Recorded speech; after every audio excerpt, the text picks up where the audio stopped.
جب اللہ کو آپ کی زندگی میں اچھا موڑ دینا ہوتا ہے تو برے لوگوں کی حقیقت آپ کے سامنے لے آتا ہے۔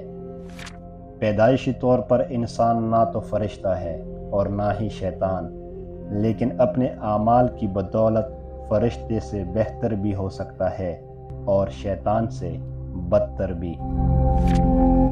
حضرت امام علی علیہ السلام نے فرمایا، کسی کو اس کی ذات اور لباس کی وجہ سے حقیر نہ سمجھنا، کیونکہ تمہیں دینے والا اور اس سے دینے والا ایک اللہ ہی ہے۔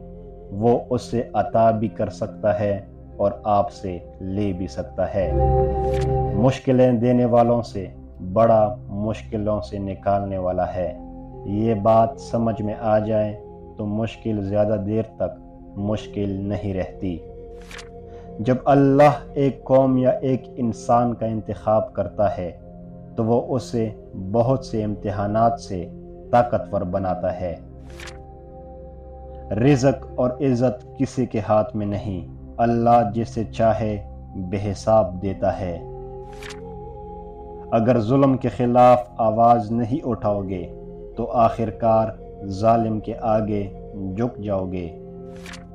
عقل مند اور بیوقوف میں کچھ نہ کچھ عیب ضرور ہوتا ہے، مگر عقل مند اپنے عیب کو خود دیکھتا ہے اور بیوقوفوں کا عیب پوری دنیا دیکھتی ہے۔ غرور میں مبتلا ہونا بھی جہالت کے لیے کافی ہے۔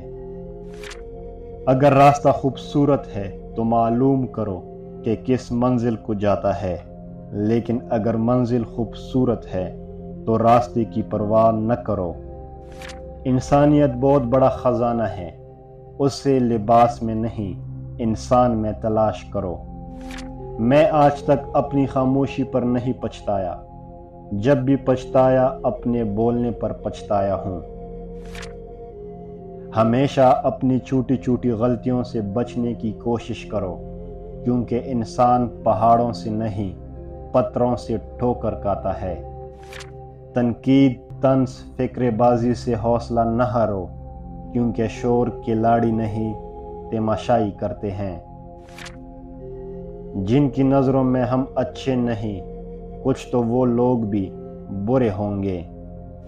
خدا ان دو پیار کرنے والوں کو ضرور ملا دیتا ہے جن میں یہ دو نشانیاں ہوں، جن کی چاہت دونوں طرف سے سچی ہو اور دعائیں دونوں طرف سے ایک دوسرے کو پانے کی مانگی جاتی ہو۔ جو ہو رہا ہے اس سے ہونے دو، تمہارے رب نے تمہاری سوچ سے بھی بہتر تمہارے لیے سوچ رکھا ہے۔